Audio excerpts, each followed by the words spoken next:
নমস্কার, আমি সুব্রনীল সরকার।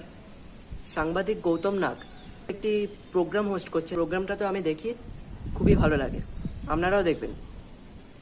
আর এই প্রোগ্রামে অনেক অনেক নতুন প্রতিভাকে তিনি তুলে ধরছেন, এটা দেখে আমার খুবই ভালো লাগলো। অনেক অনেক শুভকামনা রইল গৌতম দার জন্য এবং এই প্রোগ্রামটার জন্য। Thank you.